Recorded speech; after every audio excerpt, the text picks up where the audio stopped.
오늘 중국에서 전승절 80주년 열병식이 열립니다.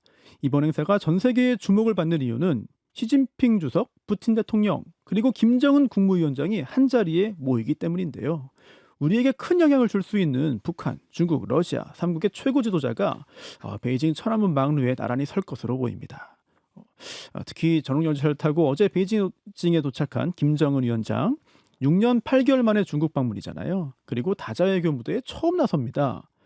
지난 트럼프 1기 당시에 화해 무드가 무르익었다가 결국은 좌절됐는데, 이번 열병식과 북중러 정상의 만남이 트럼프 2기 북미 관계에도 영향을 미칠지 대단히 궁금한 점이 많은데요. 미리 보는 열병식, 관전 포인트는 뭔지 이분과 함께라면 다 확실하게 알 수 있다고 생각합니다. 이화여대 북한학과 박원곤 교수님 모셨습니다. 안녕하십니까? 예, 안녕하세요. 저라고 다 알지는 못해요. 기대가 큽니다. 저 여쭤보고 싶은 게 너무 많아요. 개인적으로도. 예. 사실 외교, 국제정치 이런 부분에는 숨어있는 의미가 굉장히 많을 것 같은데요. 특히 국제정세가 복잡하고 좀 어렵잖아요. 그러다 보니까 이 교수님과 함께 오늘 여러 가지 다 확인해보고 싶습니다. 예. 자, 우선 중국의 전승절 행사, 이거 어떤 행사인지 얼마나 중요한지 이거부터 설명해 주시면 좋을 것 같습니다. 공식 명칭을 들어보시면 감이 오실 겁니다. 공식 명칭이 따로 있습니다. 있어요? 예, 오. 중국 인민 항일 전쟁 및 세계 반파시스트 전쟁 승리 80주년 기념 행사. 엄청 기네요. 예, 길죠. 네. 근데 여기에 핵심은 결국 중국이 그 일본과의 항쟁에서 단순히 중국이 아니라 그 당시에 국민당과 공산당이 서로 경쟁을 했어. 네. 경쟁보다는 합작을 했었죠. 이제 그런 상황이었는데 결국은 일본을 패퇴시킨 것은 중국 공산당이다. 그러니까 역사를 재구성하는 거죠. 예. 그래서 기본적으로 이것은 매우 역사적인 상징성, 또 그 중국 시진핑 시기의 애국주의, 민족주의를 매우 강조하는 거고요.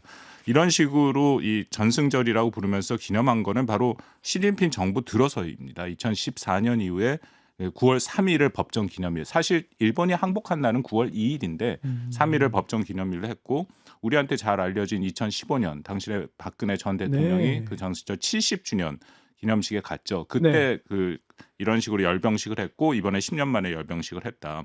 특히 이번에는 아까 관전 포인트 나중에 뒤에서 좀 말씀을 드리겠습니다만, 예. 정말 공산당이 이 세계 질서를 바꾸는 그런 그 태평양 전쟁 승리의 주역이다라는 것을 보여주는 하나의 큰 서사를 만들 가능성이 크다. 그러면서 예를 들어 노병 그 당시에 싸웠던 팔로군 제일 유명하죠. 팔로군, 예. 마오쩌둥에 있었던 네. 팔로군, 그리고 김일성이 같이 있었다고 알려진 동북 항일 연군, 그런 노병을 재현할 가능성이 있습니다. 그렇군요. 네. 자, 그리고 특히 우리가 또 이번 행사에 주목하는 이유는 바로 김정은 국무위원장 때문이 아닌가 싶습니다. 어제 오후 늦게 베이징에 도착했는데 왜 지금 이 방문이 중요한가? 김정은 위원장의 중국 방문을 통해서 우리가 어떤 의미를 읽을 수 있나? 이것도 먼저 짚어보고 구체적으로 좀 들어가면 어떨까 싶습니다. 저는 이걸 신의 한 수라고 생각합니다. 누구의 기준으로? 김정은의 신의 한 수죠. 김정은의 신의 한 수다. 그러니까 매우 이미 성공하지 않았습니까? 세계의 주목을 받고 있죠. 그렇죠. 예, 세계 모든 언론, 특히 한국 언론에서는 엄청 주목을 하고 있고, 외신도 계속 나옵니다. 쏟아내요, 어제부터. 네. 그걸 통해서 첫 번째는 외교 고립을 탈피하는 모습을 보입니다. 이번에 총 26개국의 정상이 모이거든요. 네. 근데 그간에 러시아도 그렇고 북한도 그렇고 제재를 받는 그런 외교 고립에 있었는데 26개 국가의 하나의 구성원으로서 자신의 모습을 보여준다. 이제 그것만으로도 충분히 의미가 있고요. 예. 틀림없이天安문 이번 천안문 광장에 시진핑 주석을 중심으로 해서 양쪽에 푸틴 그리고 김정은이 쓸 텐데요. 네. 그 사진 한 장으로 다 얘기는 끝나는 거죠. 그 정도입니까? 예, 그 사진 한 장으로 국내외에 충분한 자신의 정치적인 업적의 성과가 된다. 26개국 중에 중국과 가장 핵심의 이른바 센터에 쓰는 국가가 돼버렸으니까 국내적으로 북한 내부에서도 자기네 주석이 자신의 드디어 수령이 그런 위치에 있다라는 것을 보여줄 수 있죠. 일례로 사실 이게 처음은 아니고요. 1954년에 김일성이 마오쩌둥 바로 옆에 쓴 적은 있습니다. 근데 그 당시에는 소련이랑 다 같이 있었던 건 아니고 59년에 그 열병식이 있었는데 그때는 마오쩌둥도 왔고 소련의 후르시초프, 베트남의 호찌민 등등이 있었는데 김일성이 그 바로 옆에 쓰지 못했어요. 근데 이번엔 김정은이 그렇게 쓴다면 사실은 선대보다 더 그것을 업적을 뛰어넘는 자신의 그런 정치적인 승리를 선포할 수 있는 매우 좋은 기회고요. 뭐 이거 더불어서 대미 협상력 강화도 있는 거죠. 예. 그러니까 미국한테 보여주는 게 내 뒷배에는 그간에 러시아와의 협력만 있었던 것이 아니라 이제 중국과도 그리고 어떻게 보면 26개국이 북한을 수용했다라는 그런 네. 것을 보여주는 거죠. 아. 북한을 수용했다는 것은 뭐 이거를 확실하게 공식적으로 전혀 얘기하지는 않겠지만 핵을 가진 불법 핵을 보유한 북한과 함께한다라는 그런 의미도 있는 거거든요. 음흠. 그렇기 때문에 상당히 큰 의미가 있다. 그리고 아마도 중국에게 적지 않은 반대급부를 받았을 가능성도 있습니다. 아, 그래요? 예, 그간 한 2년간 그 북한과 중국과의 관계가 별로 안 좋았던 것은 네. 맞거든요. 네. 그런데 이번에 보면 중국이 아마도 더 필요가 있어서 북한의 김정은 위원장을 초청했다고 판단이 되고 그렇다면 뭔가 반대급부를 줬을 가능성이 크다라고 생각합니다. 그렇군요.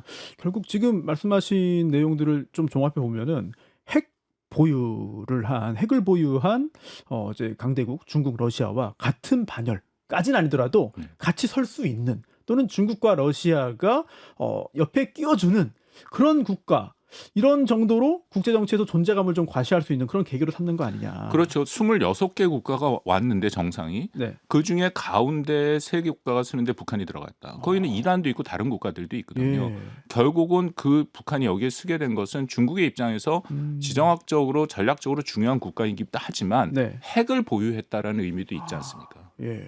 그럼 우리 입장에서는 또 참 여러 가지 고민도 깊어지고 이 대응도 굉장히 좀 여러 가지 우려되는 부분도 있는 상황인데 그런데 조금 전에 또 말씀하신 부분 중에 좀 인상적인 게 러시아 말씀하셨잖아요. 예.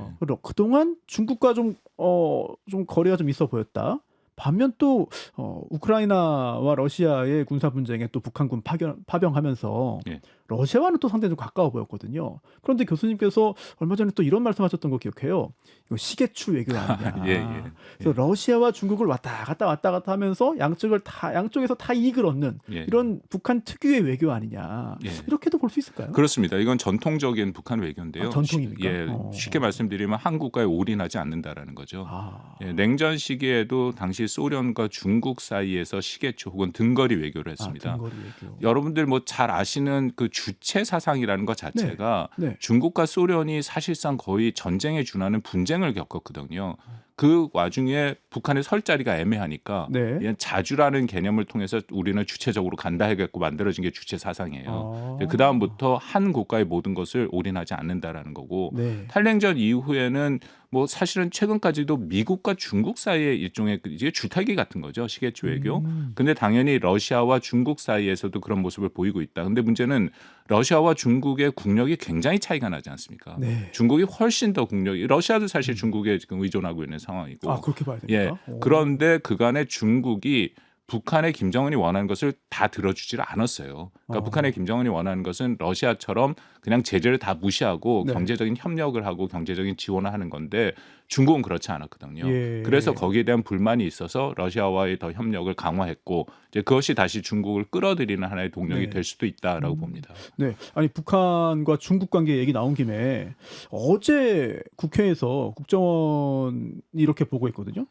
이번 김정은 위원장의 방중이 북중 관계 회복 시도를 목적으로 한 것으로 보인다. 이렇게 네. 분석한다라고 보고했고 그러면서 이제 경제 관련해서는 중국과의 협력이 필수인데 맞습니다. 사실 네. 러시아는 실질적으로 경제에 큰 도움은 안 되는 거 아니냐. 맞습니다. 그러다 보니까 예. 중국과의 관계를 회복하기 위해서 러시아를 이용했다. 뭐 이런 분석까지 계속 나오는 상황이잖아요. 그렇습니다. 북한의 경제의 발전에 필요한 것은 시장과 자본인데 시장과 자본. 예, 러시아가 그것을 제공하지 못하죠. 러시아의 주 수출품이라는 게 결국 뭐 원유나 그런 천연 자원이 네. 많은 거고 그렇기 때문에 그것이 물론 뭐 북한한테 원유를 지원해주고 식량 지원해주고 하니까 도움이 되지만 북한의 경제 발전을 위한 자본이 들어오기는 어렵다. 그리고 러시아가 협력을 한다 하는데 일례로 작년에 러시아 관광객이 푸틴이 러시아 관광객 많이 보여준다 하고 뭐 원산 갈마도 만들고 했는데 네. 그 들어간 게 800명밖에 안 돼요. 800이요? 예, 800명밖에 안 됩니다. 800명밖에 안 예, 됩니까? 안 됩니다. 그렇기 때문에 그게 상징적으로 북한과 러시아의 경제 협력이라는 것이 이 정도 수준으로 그 제한될 수밖에 없다라는 것이고요. 시진핑 주석이 뭐 공개석상에서 얘기한 건 아니지만 알려진 게 관계가 괜찮았을 때 연간 100만 명의 중국 관광객을 보내주겠다라고까지도 얘기를 했었거든요. 야, 이게 800명하고 100만 명을 비교하면 어느 쪽에 기대를 해야 되는지는 좀 명확한 것 같습니다. 너무 명확합니다. 네. 그래서 그런데 문제는 중국이 그런 제재를 노골적으로 위반하지 않고 있기 때문에 이제 북한과의 협력에도 일정 수준 한계가 있다라는 거죠. 그렇군요. 예. 이렇게 이번 김정은 위원장의 중국 방문의 의미 살펴봤는데, 그리고 또 이 북한 관련해서는 항상 좀 미지의 영역이라는 그런 의미가 있어요. 네. 잘 모르겠어요. 그러다 보니까 어떤 작은 단서를 가지고 큰 추측을 해야 되는 그런 상황이 좀 많은 것 같은데, 네. 이번에도 이제 해외에 방문을 할 때 그동안은 한참 지나서 며칠 후에 뭐 공개하는 경우도 있고 또 방송에 나오는 경우도 있고 아니면 한참 지나서 신문에 나오는 경우도 있었는데요. 네. 출발 직후부터 이번에는 공개했다. 그리고 심지어 외신에서 확인해가지고 보도하기 전에 언제 국경을 넘었다, 뭐 언제 출발했다, 언제 도착했다 이런 네. 거를 먼저 보도하더라고요. 이거 약간 좀 이례적인 상황 아닙니까? 맞습니다. 그 베이징역에 진입하자마자 방중 소식을 전했고 북한과 중국 관영 매체도 이례적으로 빨리 확인을 해줬죠. 근데 이것이 뭐 그렇게 흔한 일은 아닌데 전례가 없지는 않습니다. 그래요? 그러니까 예를 들어서 2019년 1월에 방중을 했을 때 김정은이 네. 그때도 출발 사실을 알렸고 그 출발을 했을 때 베이징에 도착하기 전이었어요. 그러니까 이미 그 동선이 확인이 되는 상황이었고, 근데 중요한 것은 말씀하신 것처럼 왜 그럼 이렇게 신속하게 네. 공개를 하느냐? 왜 그래요? 이건 거듭 말씀드리면 김정은의 최대 업적이죠. 업적이다. 예, 업적이기 때문에 출발부터 이제 이 모든 과정이 끝나면 북한에서는 기록 영화를 만들 겁니다. 그래서 그걸 굉장히 잘 포장을 해서 북한 주민들에게 선전을 하겠죠. 어허. 자신들의 그런 수령이 이 정도의 대접을 받았다라는 얘기를 하고 싶은 거고, 또 하나는 국제사회에 북중 관계가 긴밀하다, 완전히 회복됐다, 약간 그런 거를 보여주기 위해서. 왜냐하면 동선을 처음에 공개 안 한 이유는 네. 그 보안상 이유가 있지 않습니까? 네네. 혹시라도 위험할까. 네. 그렇지만 중국이 완벽하게 그 부분을 보완을 다 해주기 때문에 그래서 공개해도 괜찮고, 그 신의주에서 단동 넘어가는 그 철교에서 네. 결국 대부분 많은 언론 매체들이 있었는데 불을 다 끄고 조용히 검은개 갔기 때문에 거의 못 잡았거든요. 그러니까 그만큼 철저하게 중국이 협력하고 있는 모습이 지금 확인되고 있는 거죠. 그렇군요. 그리고 또 지금 열차로 이동했다고 말씀하셨는데 누가 같이 갔냐? 네. 이것도 상당히 좀 호기심 차원을 넘어서 외교 정치 또 북한학적으로도 분석할 부분이 아닌가 싶은데, 지금 얘기 나오는 것은 뭐 사진으로도 공개됐습니다만 최선희 외무상 예. 또 김성남 뭐 국제부장으로 예. 추정되는 인물. 근데 얼굴 보니까 맞는 것 같아요. 맞습니다. 네, 예. 네, 같이 간 것 같고 그 외에도 이제 조용원, 김덕훈 당비서와 대화하는 사진도 나왔잖아요. 예. 이런 것들 뭐 여기서 의미를 좀 어떤 걸 찾을 수 있겠느냐, 또는 어제 국정원이 어제 현송월 당 부부장도 함께 수행한 것 같다라는 예. 말을 했거든요. 예. 함께 동반한 인물들을 통해서 좀 짐작할 수 있는 부분도 있을까요? 그러니까 최선희, 김성남 말씀하신 현송월은 분명히 갔을 거고요. 네. 예, 김성남은 당연히 가는 게 노동당 국제부장이라는 네. 타이틀인데, 이게 우리가 재밌는 게 중국과 북한과의 관계는 국가 대 국가 관계가 아닙니다. 네? 국가와 국가 간의 관계가 아니라 오. 당 대 당 관계예요. 그래요? 중국 공산당과 북한의 노동당의 당과 당 관계입니다. 네. 그래서 최선희 외무상이 사실은 주 업무를 하지 않아요. 외무상이라는 것은 국가 관계고, 그렇죠. 그 대신에 김성남 당 국제부장이 주 업무를 하는 사람입니다. 아하. 그래서 당이 또 국제부장 네. 김성남이 최선희보다 훨씬 위예요, 직급도. 그러면 중국 공산당에서는 누가 이렇게 상대? 그래서 당에서 나오죠. 그래서 이게 당대 당 관계, 그러기 예. 때문에 특수한 혈맹 관계라고 계속 얘기를 하는 겁니다. 그렇네요. 예, 중국과의 관계가 유일하게 그렇게 돼 있거든요. 유일하게요. 예, 유일하게 그렇게 돼 있고 나머지는 국가와 국가가. 왜냐하면 여전히 공산당의 당과 네. 당이니까. 근데 중요한 것은 뭐 아직 확인이 안 된 두 명이 있죠. 김여정. 네, 그리고 또 하나는 리설주. 그렇습니다. 예, 그 둘은 아직 확인이 안 됐고 네. 아마도 이제 김주에 관한 질문을 하실 텐데 이제 그게 네. 어제 밤부터 이제 전 세계의 주목을 받고 있죠. 네, 그렇습니다. 안 그래도 이제 딸 김주애 예. 후계자가 되는 거냐? 그동안도 후계자다, 이미 된 거나 마찬가지다, 아니다, 숨겨진 아들이 있는데 어려가지고 일단 지금 딸을 내세운 거다, 후계 구도와 관계없이 북한 주민들에게 좀 온화한 모습을 주기 위해서 데리고 다니는 거다 등 여러 가지 분석들이 있었는데 예. 이거 뭐 어떻게 보십니까? 혹시 이번에 중국에 함께 간다면 이게 사실상의 후계자 선언으로 봐야 되는 거냐? 제가 또 틀렸습니다. 오. 왜냐하면 저는 네. 김주에 안 갈 거라고 생각했어요. 아, 그래요? 그래서 그제 계속 방송에서 김주에 갈 가능성이 매우 낮다라고 그래도 완전히 네. 안 간다고 얘기는 안 했고 네네네. 가능성은 요만큼 열긴 했는데 정말 나타나더라고요. 그러니까요. 그러니까 제가 안 갈 거라고 생각하는 가장 큰 이유는 표현이 좀 쉽게 말씀드리면 남의 잔치에 방해가 될 것 같은 생각이 들었어요. 왜냐하면 이건 거듭 말씀드립니다만 중국의 시진핑이 굉장히 공을 들인 80주년 전승절인데 네. 김주애가 등장하는 순간 전 세계 언론은 또 김주애에 집중할 가능성이 있지 않습니까? 게다가 아주 어린 어리고 10대 초반인데. 4대 세습이고 방금 질문하신 것처럼 똑같이 국내 언론에서도 이제 다 그 얘기로 다 돌기 시작했고 이미 하니까 하고 있습니다. 하고 있으니까요. 예. 이제 그런데 이게 결국은 그러면 후계자로 확정이 된 거냐 이제 그 얘기잖아요. 네. 2013년생 만 12세입니다. 아, 어리죠. 어리네요. 매우 어리죠. 네, 정말 그렇기 어리네요. 때문에 그럼에도 불구하고 후계자로서 외교 수업을 받는 모습은 분명히 다시 한번 확인이 되고요. 또 하나는 중국이 일종의 4대 세습을 인정했다라고 볼 여지도 있습니다. 어허. 가기 전에 당연히 중국과 북한이 얘기를 할 거고 김주애를 예. 데려가겠다 얘기를 하겠죠. 와. 근데 이미 김주애는 가장 강력한 후계자군에 있기 때문에 중국에 들어간다라는 것은 중국이 4대 세습의 김주애를 일정 수준 인정했을 가능성이 있다. 이게 사실 후계자 내정 관문의 마지막 과정이 형제 국가인 중국한테 인정받는 건데 그럴 가능성도 있죠. 근데 다만 아직도 후계자가 아닐 가능성도 여전히 좀 있어 보이긴 합니다. 왜냐하면 김정일 같은 경우에도 어린 시절 1957년에 네. 소련 10월 혁명 40주년에 같이 자기 아버지 김일성이랑 간 적이 있어요. 네. 그래서 그런 부분으로 보지 않을까 하고 그리고 정말 만약에 김주애가 후계자로 이런 식으로 등장한다면 이건 여러 가지 문제점이 또 있습니다. 문제요? 일단 가장 큰 거는 김정일이 1984년생 아직도 40대 초반이잖아요. 네. 근데 후계자가 필요하다는 것은 건강의 문제가 또 드러날 수 있죠. 오히려 그걸 예. 인정하는 꼴 아니냐. 그렇죠. 우리 북한 연구자 사이에 이런 얘기를 합니다. 북한의 김정은의 건강이 이상하지 않는 게 이상하다. 그래요? 그렇죠. 그러니까 그만큼 뭐 우리가 외형으로 보는 것도 예. 그리고 5시에 새벽 5시에 잠을 잔답니다. 담배를 하루에 2갑 피고요. 술도 많이 마시고 그리고 일 중독이라.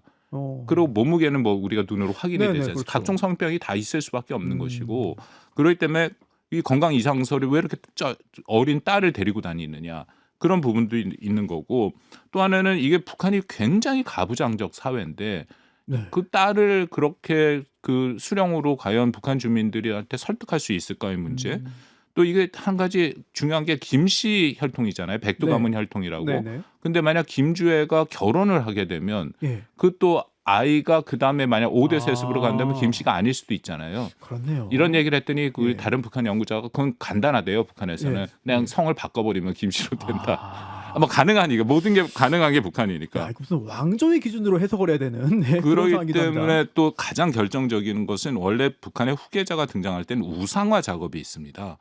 본명을 얘기하지 않고 이렇게 암시하는 거죠. 예. 예를 들어서 김정일은 꽤 오랫동안 당 중앙이라는 얘기로 얘기를 했었고 김정은 같은 경우에는 발걸음이라는 무슨 노래 같은 거로 상징성을 부여했었거든요. 근데 김주애는 전혀 없이 얼굴이 나타나기 시작했고 예. 여기까지 왔으니까 예.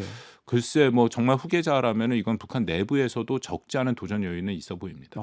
굉장히 좀 흥미를 자아내는 그런 부분이고 흥미에서 그치는 게 아니라 우리나라에도 미치는 영향이 큰 부분이기 때문에 네. 좀 굉장히 좀 중요한 그런 사안이 아닌가 싶기도 한데 여쭤보고 싶은 게 많습니다만 여기로 좀 건너뛰어야 될 것 같아요. 네. 오늘 결국 이 막루에 북러 세 정상이 나란히 가운데에 선다면 네. 이게 결국 한미일과의 어떤 대결 구도, 3대3 대결 구도, 네. 이게 냉전 시대로 돌아간 거 아니냐 이런 모습이 보일 수 있고 또는 그렇게 보이기 위해서 북중러가 모인 거 아니냐라고도 해석되는데 교수님은 어떻게 보십니까? 맞습니다. 그 북중러가 가운데 섰기 때문에 26개 국가의 정상들이 쭉 섰음에도 불구하고 가장 핵심적으로 드러나죠. 그렇다면 이것이 흔히 말하는 신냉전의 어떤 구도를 고착하는 거 아닌가라는 얘기가 드는데 그 사진은 분명히 그런 의미가 있습니다. 근데 다만 시진핑 주석이 정말로 북중러의 어떤 구도를 공식화할 것이냐는 또 별개의 문제죠. 별개인가요? 왜냐하면 한미일 같은 경우에는 2023년 캠프 데이비드를 통해서 예. 아주 우리가 캠프 데이비드 선언이라는 걸 했었고 이번에 이재명 대통령이 일본과 미국을 방문하면서도 한미일의 중요성이 계속 확인이 됐지 않습니까? 네. 같이 이제 앞으로 회의도 할 거고. 근데 아직까지 북중러는 한 번도 모여서 회의한 적이 없고요. 시진핑 주석이 얼마 전에 있었던 텐진에서 상하이 협력기구에서 또 무슨 말을 했냐면 예. 냉정적 사고방식과 진영 대결에 반대한다. 그러니까 진영 구축에 반대한다. 캠프 데이비드 우리가 예. 그 3자 회의 이후에 중국 외교부에서 공식 입장이 나왔는 게 이게 냉전 진영주의다라고 얘기를 했고 중국은 거기에 결연히 반대한다. 그 입장을 계속 유지했습니다. 그래서 사실 이번에 핵심 관전 포인트는 네. 과연 북중러가 3국이 모일 것이냐 아니면은 이 과정에서 중국에서 나오는 메시지가 이전과는 다르게 네. 정말 북중러를 하나의 제도화로 할 것이냐 그런 것들인데 저는 좀 조심스럽긴 합니다. 아, 그렇군요. 네. 예. 아, 이제 시간이 1분밖에 안 남았는데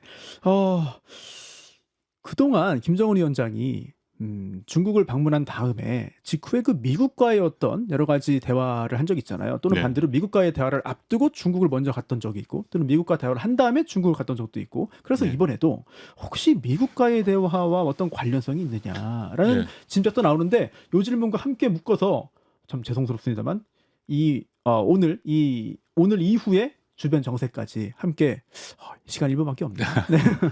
그 가능성이 있다고 봅니다. 어. 저는 뭐 올해는 아니더라도 내년 정도에 왜냐하면 트럼프 대통령이 그만큼 강력하게 대화 의지를 밝히고 있고 북한도 지난 7월 29일 김여정 담화를 통해서 트럼프 대통령과의 관계가 나쁘지 않다는 식으로 얘기했거든요. 물론 북한은 조건을 단 대화를 합니다. 예를 들어서 그냥 비핵화 대화 안 하고 핵 군축 협상하자라고 얘기를 하는데 그런 면에서 중국을 뒷배로 삼는 거죠. 이제 자신들이 좀 더 버틸 힘이 있다라는 것을 보여주는 거고 중국의 입장에서는 사실 굉장히 중요한 이게 세계 정세 측면에서 말씀을 드리는 건데 중요한 입장이 트럼프 당신이 아무리 김정은을 만나고 싶어 하더라도 김정은은 내가 부를 수 있다라는 걸 이번에 보여준 거죠. 알겠습니다. 지금까지 이화여대 북한학과 박원근 교수와 함께했습니다. 고맙습니다. 예, 감사합니다. 김현정의 뉴스쇼는 시청자 여러분의 참여를 기다립니다. 구독과 좋아요, 댓글 잊지 않으셨죠? 알림 설정을 해두시면 평일 아침 7시 10분 실시간 라이브도 참여하실 수 있습니다.